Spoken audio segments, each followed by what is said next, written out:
Chance देकर देखो, मैं आपको वादा करता हूँ इस शहर की काया पलटने का काम। 5 साल मेरा काम देखना, अगर मैं नाकाम हो गया तो दोबारा मुझको वोट मत देना, मैं दोबारा उम्मीदवारी नहीं करूंगा। मैं कल भी अकेला था आप लोगों के भरोसे, आज भी अकेला हूं आप लोगों के भरोसे। बैसाखी की जरूरत नहीं, आजकल तो मुफ्ती साहब को बैसाखी के साथ वाकई की भी जरूरत पड़ती है। अबे बेवकूफो, अभी शेख आसिफ को पहचाने ही कहा कि मास्टर स्ट्रोक अभी बाकी है, तो समझे नहीं, थोड़ा देर लगेगी। तुम्हारे मेरे साथ तो मुझे नहीं समझे, तो तुम क्या समझो?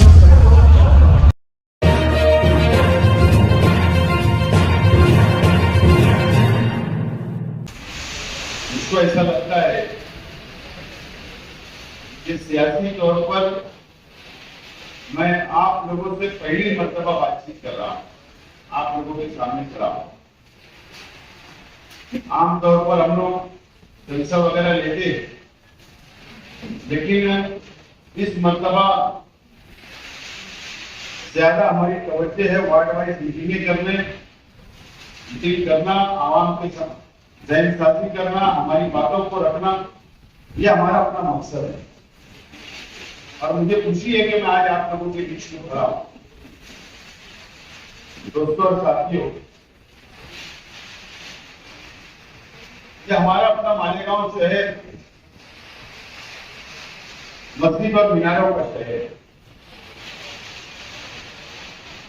हमारा अपना ये शहर एक मुसलमानों की मुल्क के अंदर, हमारा शहर, हमारी बस्तियां, अल्लाह का करम, जो मुसलमानों की बस्तियां, और हमारे शहर जैसा पूरे मुल्क में, पूरे देश के अंदर हमारे जैसे शहर और दूसरी तरह हम लोगों को नहीं मिलेगा। और यहाँ पर हम लोग मजहबी मामलात के अंदर, दीनी मामलात के अंदर बहुत संजीदा होते और जज्बाती भी होते। आजादी के बाद से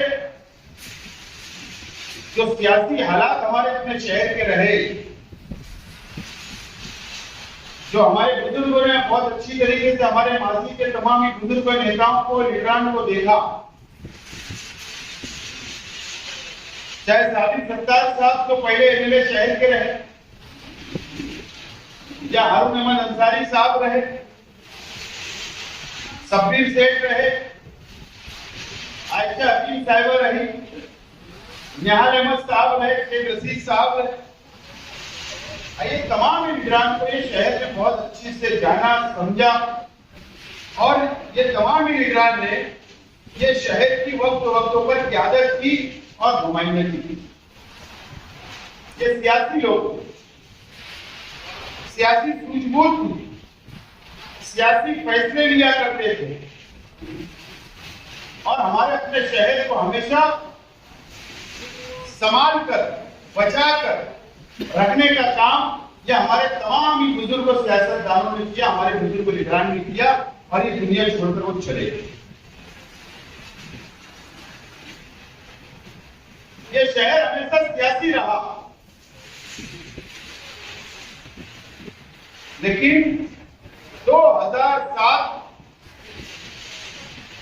जिस वक्त ये शहर के अंदर तीसरे मास की बुनियाद डाली गई, एक मजहबी शख्स, एक मुफ्ती साहब, एक आलिम, वो सियासत में उन्होंने कदम रखा, और उनका मुकाबला सियासी रंगों से रहा। एक तरफ मजहबी क़यादत, एक तरफ सियासी क़यादत, हमेशा वो 2007 से आज तक यही मुकाबला इस शहर ने देखा है। शहर के एमएलए साहब बहुत चालाक हैं। जब 2007 में इन्होंने सियासी तौर पर कदम रखा, तो उस वक्त ये शहर की नब्ज उन्होंने पकड़ा कि ये शहर की आवाम को मैं जज्बात से खेल सकता हूं। ये शहर मजहबी शहर, ये शहर मस्जिद और मीनारों का शहर, यहाँ पर मजहबी लोग रहते हैं, यहाँ बहुत बड़ी मुसलमानों की बस्ती है और बहुत जज्बाती मुसलमान है। तो इन्होंने तीसरे महाज की बुनियाद रखी। उस वक्त शहर के अंदर 2 लीडर और थे, शेख रशीद साहब और निहाल अहमद साहब।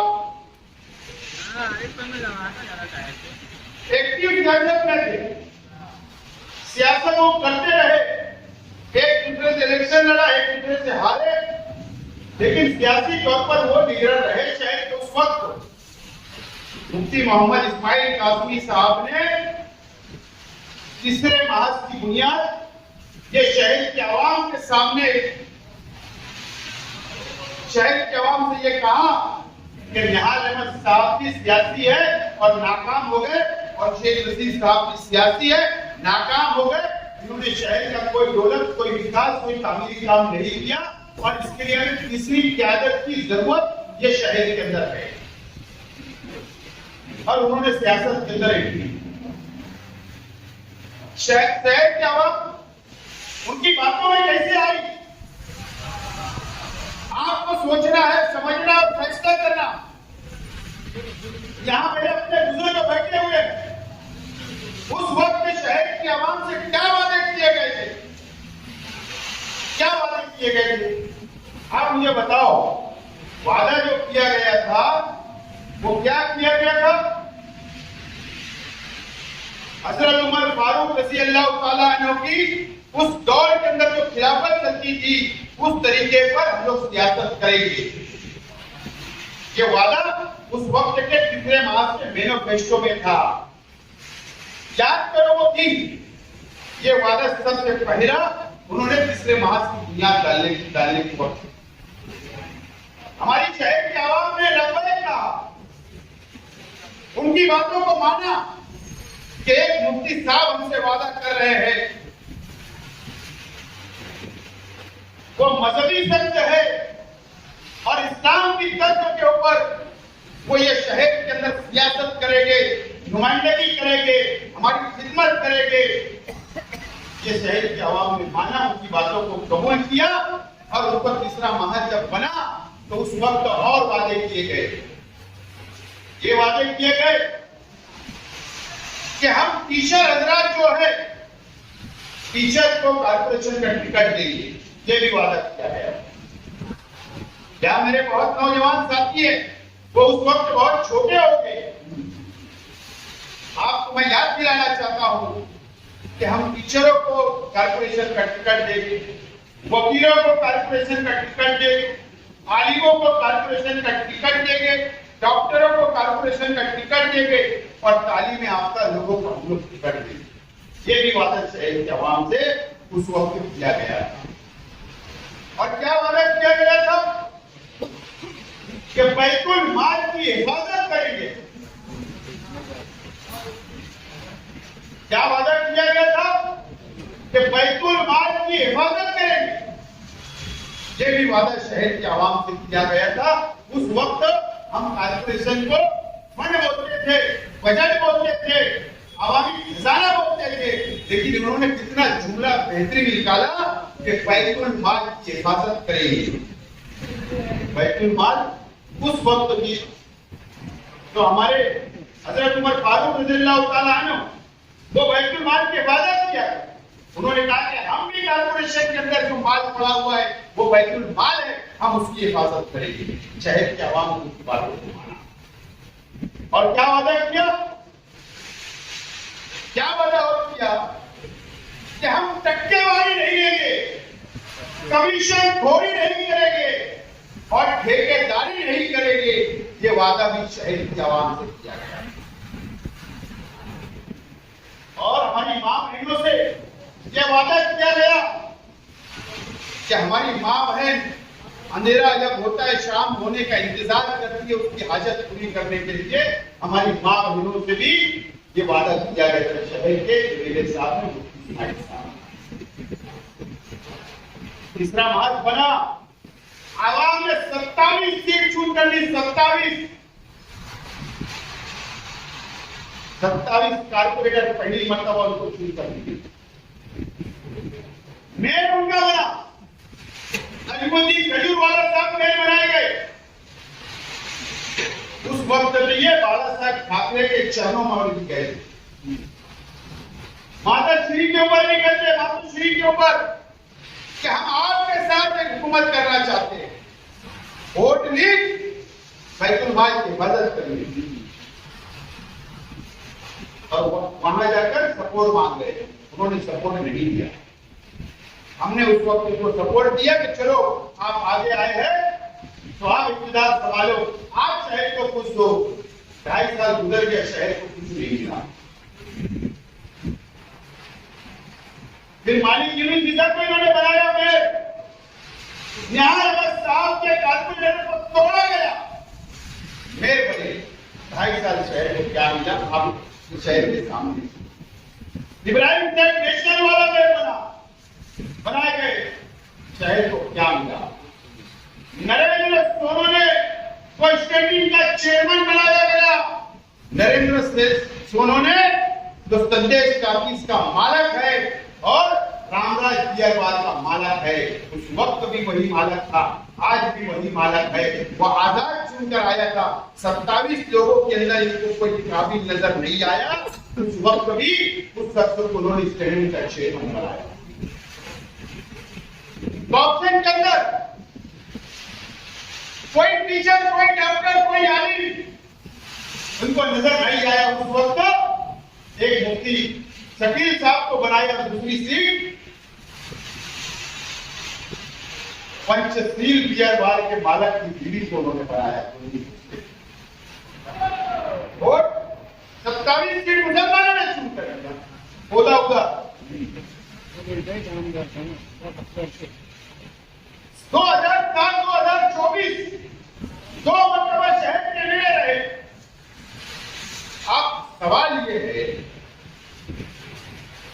कि टक्केवारी, कमीशन खोरी, बैतुल माल की हिफाजत, अच्छे लोगों को टिकट देना, बैतुल माल की हिफाजत करना, ये पहले ही दिन से इन्होंने टिकट ऐसे लोगों को दिया जो इनको पैसा दे सकते थे, रुपया दे सकते थे। दूसरा इलेक्शन हुआ, जो लोग लाखों का रुपया दिए उनको टिकट दिया गया। कोई आलिम, कोई डॉक्टर, कोई हाफिज, कोई इंजीनियर को टिकट नहीं दिया गया। करप्शन वहीं से शुरू हुआ शहर के अंदर, करप्शन की शुरुआत वहीं से हुई, टक्केवारी की शुरुआत वहीं से शुरू हुई और पैसे का लेन देन सियासत के अंदर वहीं से शुरू हुआ। लेकिन शहर को क्या मिला, आज आप लोगों को सोचना है। आप लोगों को शहर के अवाम ने सोचा कि पहले मरतबा एमएलए बनाकर 9 में भेजे तो चलो ठीक है, नए हैं मेरे साथ, सीखने टाइम लगेगा। दोबारा 19 में भी 19 के अंदर जब आप लोगों ने छूट कर दिए पिछले 5 साल, मैं झूठ नहीं बोलता, मैं सियासी आदमी जरूर, लेकिन ना मंच से झूठ बोलता और ना अगर आपसे इंफरादी तौर पर भी मिलूंगा तो झूठ नहीं बोलता, जो है मुंह पर बोलूंगा। 19 में छूट करा 1,70,000 और शहर के अवाम ने क्या नारा था? एक तो अवैसी साहब थे, कौमी मिलत की दुआई की गई, एनआरसी के नाम पर वोट मांगा गया, मिलत के नाम पर वोट की गई, जज्बात में हमारे नौजवानों को लाया गया कि वहां पर जाकर ये इस्लाम की तलवार चलाई। आप लोगों को पता नहीं है, जिस दिन ये चुन कर आए 19 में, तीसरे दिन वो शहर से चले गए। इनको एक गाड़ी आई, मैंने एक जगह और कहा ये बात, आज से वजीर आजम की गाड़ी आती है, उनको गाड़ी में बैठा कर एक चादर पे एजेंट लेकर जाता है और 6 दिन वर्ली, मुंबई के वर्ली सिटी के पास जो रेस्ट हाउस गवर्नमेंट का, वहां पर 6 दिन को रखा जाता है। एक दिन खाने की होटल में रखा जाता है और उस वक्त इनको गैर जानिबदार करने का करोड़ों रुपया इनको मिला, करोड़ों रुपया इनको मिला। उस वक्त ये कांग्रेस राष्ट्रवादी के साथ, सुपर पार्टी के साथ नहीं थे। ये पूरा 5 साल कभी भी इन्होंने सेकुलर पार्टियों का साथ नहीं दिया। एमएलसी का चुनाव हो, राज्यसभा का चुनाव हो, करोड़ों रुपया दिए गए, जाने नहीं रहे। कभी बीजेपी शिवसेना के खिलाफ में इन्होंने सरकार बनाने के वक्त भी खिलाफ वोट नहीं दिया। हमेशा हिमायत में ये 5 साल रहे। आपकी वोटों का सौदा करने का काम आज के लिए साहब ने किया। अब कब तक धोखा खाएंगे? मजहब के नाम पर आप लोगों को धोखा दिया जा रहा है, शहर के आवाम को धोखा दिया जा रहा है। अब आप लोगों को ये आने वाले वक्त के अंदर बहुत सोचना और समझना। मुझे बताइए 5 साल में पावर सनत के लिए क्या अच्छा हुआ? क्या अच्छा हुआ? आज इतनी मंदी है, 3-4 दिन कारखाना चल रहा है। आज मंदी की हालत है, टेक्सटाइल पॉलिसी हमारे फेवर में नहीं। आज सब्सिडी आप लोगों को नहीं मिल रही पावर बिजली बिल पर। आज बुनकर की हालत बहुत खराब है, ये मुझे समझता है। क्या नुमाइंदगी शहर के लिए साहब, या आप लोगों को समझना और आपको फैसला करना। इलेक्शन आ रहा है, मैं वापस उम्मीदवार वापस इलेक्शन लड़ना चाहता हूं। आपसे वोट मांगने के लिए यहां पर आया हूं। मैं अपील करने के लिए आया हूं कि आप मुझे वोट दो, कामयाब करो। आपने मेरा भी 5 साल देखा, चाहे जमीन उल्मा पे पाबंदी की बात है तो आवाज उठाने का काम, चाहे अजान पे पाबंदी की बात करी तो आवाज उठाने का काम किया। शहर के अंदर पहली मर्तबा तमामी मस्जिद की गांव का वार्ड कंपाउंड बनाने का काम किया। शहर में उर्दू घर दिया, शहर में फ्लाईओवर दिया, शहर में हिल स्टेशन दिया। ये काम मैंने ये शहर के अंदर किया। असेंबली के अंदर आवाज उठाने का काम किया। जब साइजिंगों पर आफत आई तो मैं खड़ा रहा मजबूती के साथ। मैं तो एमएलए नहीं था उसके बाद, और एमएलए था उससे पहले भी मैंने मजबूती के साथ खड़ा रहा।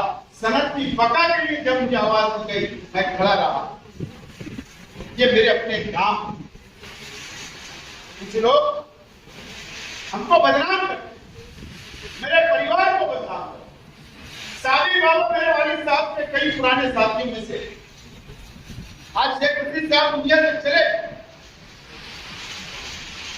अगर हमारे अंदर अगर बुराई होती तो ये साबिर बाबा हमारे साथ रहेंगे। कोई इनको आस नहीं है हमसे, सिर्फ मोहब्बत।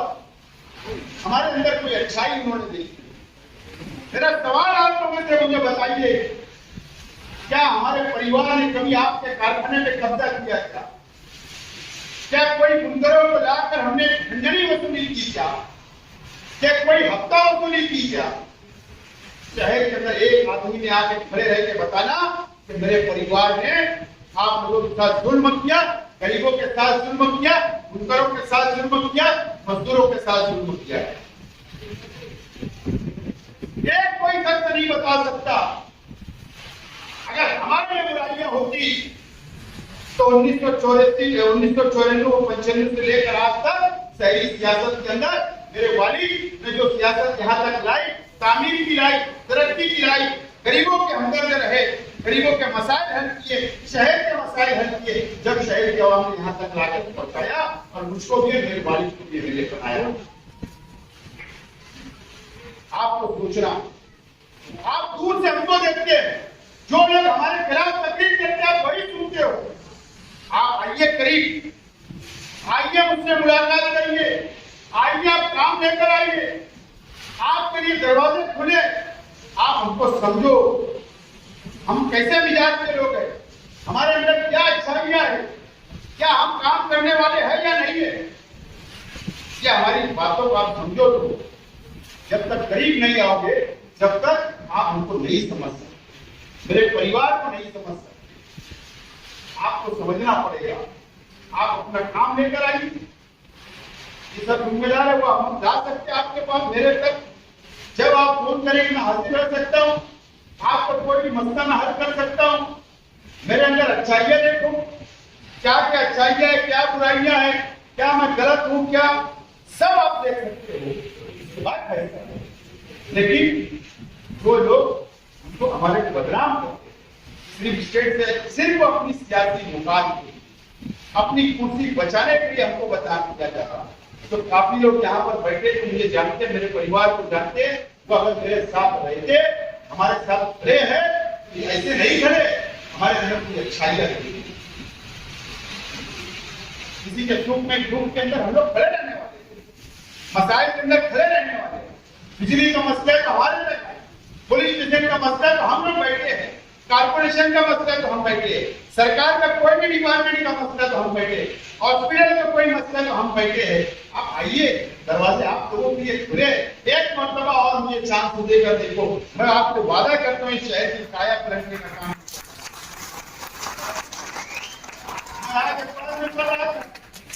क्या हरियाणा के अंदर मॉब लिंचिंग हुई, फिर एक मुसलमानों को निशाना बनाया गया। अब ये महाराष्ट्र के अंदर बीजेपी की सरकार, अल्लाह ना करे कि आने वाले वक्त के अंदर बीजेपी की सरकार रहे, लेकिन एमएलए साहब उनसे लड़ नहीं सकते बीजेपी वालों से। आज के एमएलए, मैंने वहां पर साथी परिया सिंह ठाकुर के खिलाफ तकरीर की, जो हमारे महसूसी जो बेगुनाह थे बम ब्लास्ट के अंदर, जो हमारे 9 भाई थे वो बेगुनाह है। अगर किसी ने असेंबली के अंदर खड़े रह के कहा तो वो शेख आसिफ था। मुझे आज ये बोलना पड़ रहा है, जब वो लोग जमानत पर रिहा हुए तो मेरे एमएलए हॉस्टल के ऊपर उनको मैंने जगह दी कि यहाँ रहो, तो वो सुबह की ट्रेन पकड़ के तारीख पे जाते तो शाम में रिटर्न आते थे। मैंने कहा इतना क्यों थकते हो, तो कहने लगे कि हमको होटलें नहीं मिलती, जगह कहाँ है हमारे पास, लोग हमको शक की नजर से देखते हैं। मैंने मेरे दरवाजे खोला कि तुम यहाँ सोना, यहाँ रहना, मेरे साथ घूमना। मैं खुद मेरी गाड़ी में मुंबई घुमाता, मैंने कभी किसी से कहा नहीं। ये जो कबूल किया, मैंने कहा कि मालेगांव का बम ब्लास्ट, परिया सिंह ठाकुर ने बम ब्लास्ट, जब भी साथी प्राची ने हमारे खिलाफ बहस बोला, उसके खिलाफ बोलने का काम किया। जहां मॉब लिंचिंग हुई मैंने वहां पर बोलने का काम किया हूं। ये हर नुमाइंदगी मैंने असेंबली के अंदर किया और वो रिकॉर्ड मौजूद है असेंबली के टेबल पे भी, और वीडियो की शक्ल के अंदर आप देख सकते हैं। आज को मुझे तजुर्बा है, बहुत तजुर्बा,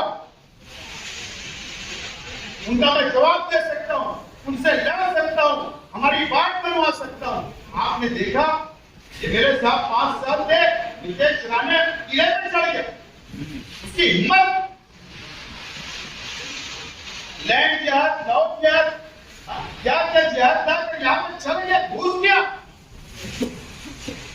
इसकी हिम्मत खुल गई। और अगर वो जब जहर खुलेगा मालेगांव के खिलाफ में तो शेख आसिफ उसका मुकाबला कर सकता है। आपको समझना है, और मैं आपसे अपील करता हूँ कि मैं हर जगह परफेक्ट हूँ, हर डिपार्टमेंट का काम आप मुझसे ले सकते, हर मसला मेरे सामने डाल सकते।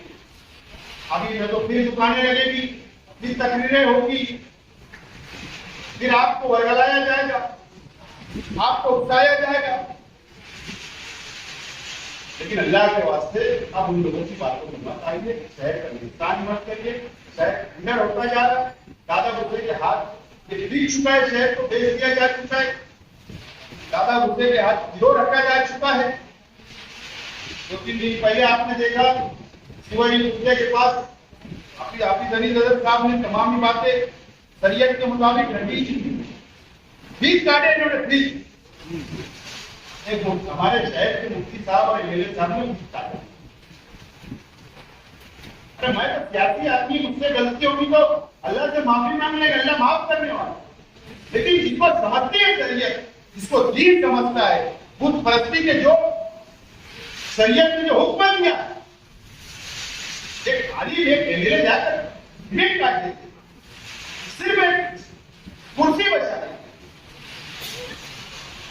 ये आपको समझना है, शहर को समझना है, और पैसा आपको करना। अब आने वाले दिनों के अंदर बहुत बड़ी स्क्रीन लगाने वाला हूं, तो शहर को बताऊंगा शहर की लोग कैसे रखा जा सकता है। शहर कितना कर्जदार हो गया है, और आज जो ये गठबंधन बना रहे हैं ना, एक दूसरे के खिलाफ बोले, तकरीरें किए, प्रेस कॉन्फ्रेंस ली, कम ज्यादा बोला गया, लेकिन फिर अपने मुफाद के लिए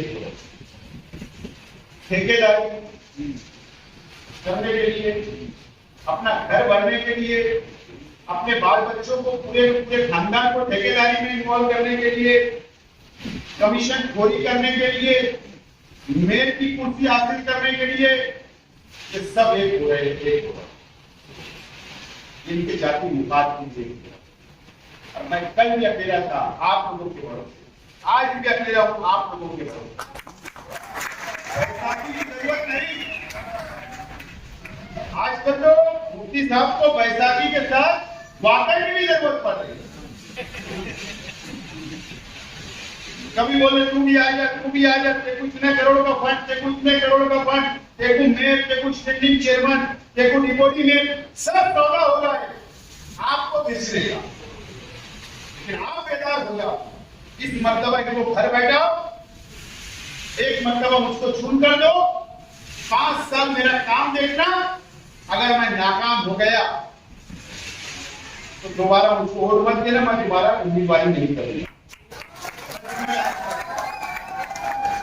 नाकाम हो गया बदल दे, मैं नहीं लड़ूंगा। हाँ लो, लेकिन मुझे अल्लाह की जात से, अल्लाह का करम है, बहुत हौसला है, बहुत कॉन्फिडेंस है। मैं इन सरकार के खिलाफ लड़ सकता हूँ, ताकत से लड़ सकता हूँ, बोल सकता हूँ, मराठी में भी बोल सकता हूँ, मराठी में भी तकरीर कर सकता हूँ, मराठी समझ भी सकता हूँ। जो असम्बली हाउस में चलती है मैं सब कर सकता हूँ। नुकसान किसका होता है? चाहे का होता है। अगर नुमाइंदा नहीं बोला तो चाहे तो कुछ मिलता नहीं, आफत आती है, डिमांड करना पड़ता, आवाज उठाना पड़ता, यहाँ का दर्द तो वहां बयान करना पड़ता, जब जाकर कुछ मिलता। उन्होंने कुछ किया नहीं, सिर्फ यूट्यूब पे बयान देना, यही काम इन्होंने किया।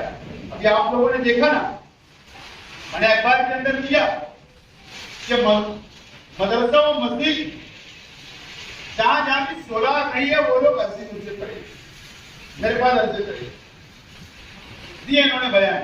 ऐसा कोई कानून नहीं है कि सोलह मस्जिद और मदरसों पे प्रिंट होगा। मैं खामोश हूं, मैं खामोश हूं। मैं ये बताने वाला हूं ये शहर को कि कानून किसको बोले, बताने वाला हूं कानून किसको समझता है। आज के मेले को कि शेख हासिल, मैं बताऊं थोड़ा सा,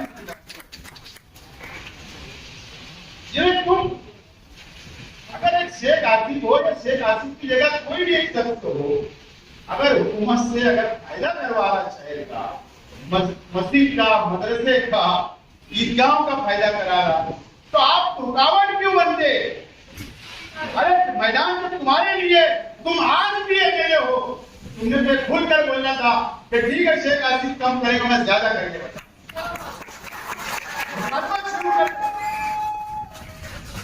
ये कौन सा तरीका है? हजरत उमर फारूक वाला तरीका ये था क्या? जी बात, या आप लोगों को समझना है शहर को, संजीदगी से सोचो, समझो, एक मौका दो।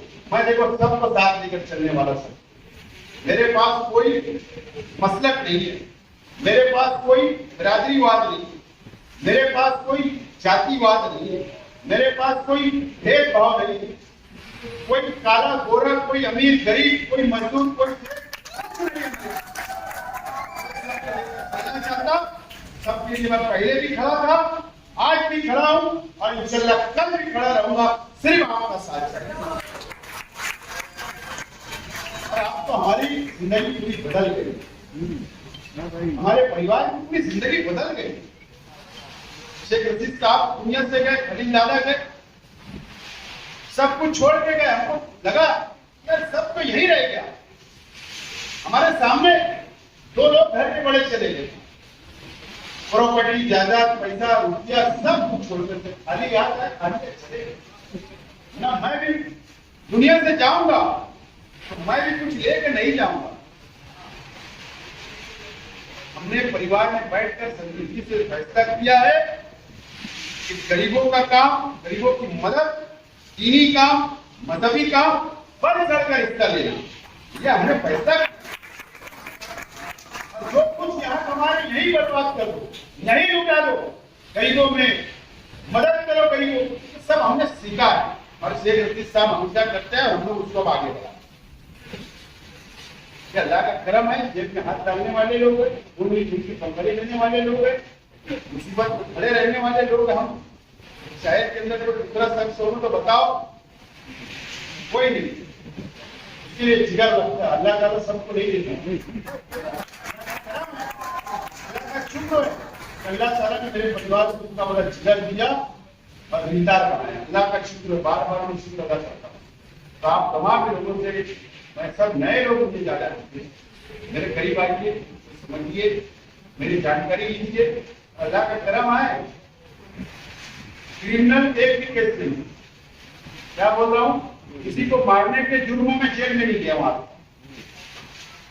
क्या बोल रहा हूँ, सिर्फ जलसा देर तक चलाने का केस है, रास्ता रोको तहरीक का केस है, आंदोलन करने का केस है। क्रिमिनल किसी वजह थप्पड़ मारने का भी केस है। मतलब मुफ्ती साहब को 353 गाली बकते याद है, सिविल हॉस्पिटल में लात मारे तो डॉक्टर, तुम्हें याद है ना, 353 का केस है, राइट का गुना है, क्रिमिनल ऑफेंस है उनके ऊपर। मुस्तकिल डिग्री भी तो बोला ना, मैं सबसे बड़ा गुंडा हूं, अब उसके बारे में क्या बोलना है, उसके ऊपर भी केसेस है। मेरा भाई बाजू में तुम्हारी स्क्वाड का मेंबर एक साहब के ऊपर भी केसेस है, सबसे अच्छा उम्मीदवार है,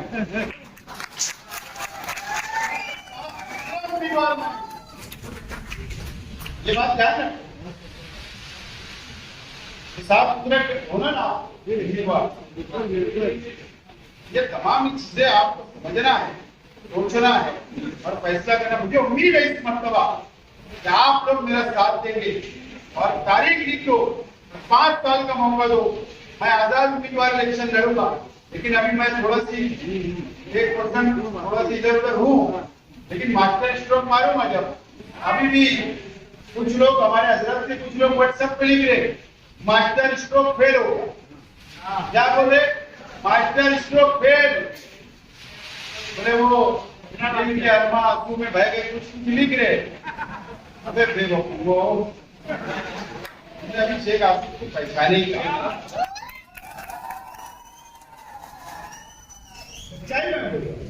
बोले वो औरंगाबाद से रिचार्ज चली से मिलके वहां लाइन लगा रहा शेख आसिफ हिमायत का टिकट लेनी। हिमायत का टिकट देना रहता तो 19 के अंदर विशाल का टिकट आया था, जब तो मैंने नहीं लिया। तो मुझे वो पार्टी इसलिए मुझे ठीक नहीं लगती कि मुसलमानों की जो पार्टी ठीक नहीं, नुकसानदेह, इसके लिए नहीं था। और अभी बोलने लगे लाइन लगा रहे थे तो हजरत और ये खानवाले की हिकमत अमली से फिर हम वहीं पहुंच गए। तुम स्वराज साहब के पास गए थे, मेरे डर के वहां चले गए, ये सिर्फ बोलो शेख आसिफ पहुंचने का डर था, लेकिन शेख आसिफ को रास्ते पे नहीं जाना था। और अभी फिर बोल रहा हूं कि मास्टर स्ट्रोक अभी बाकी है, तो समझे नहीं, थोड़ा देर लगेगी। तुम्हारे मेरे साथ तो मुझे नहीं समझे, तो तुम क्या समझो।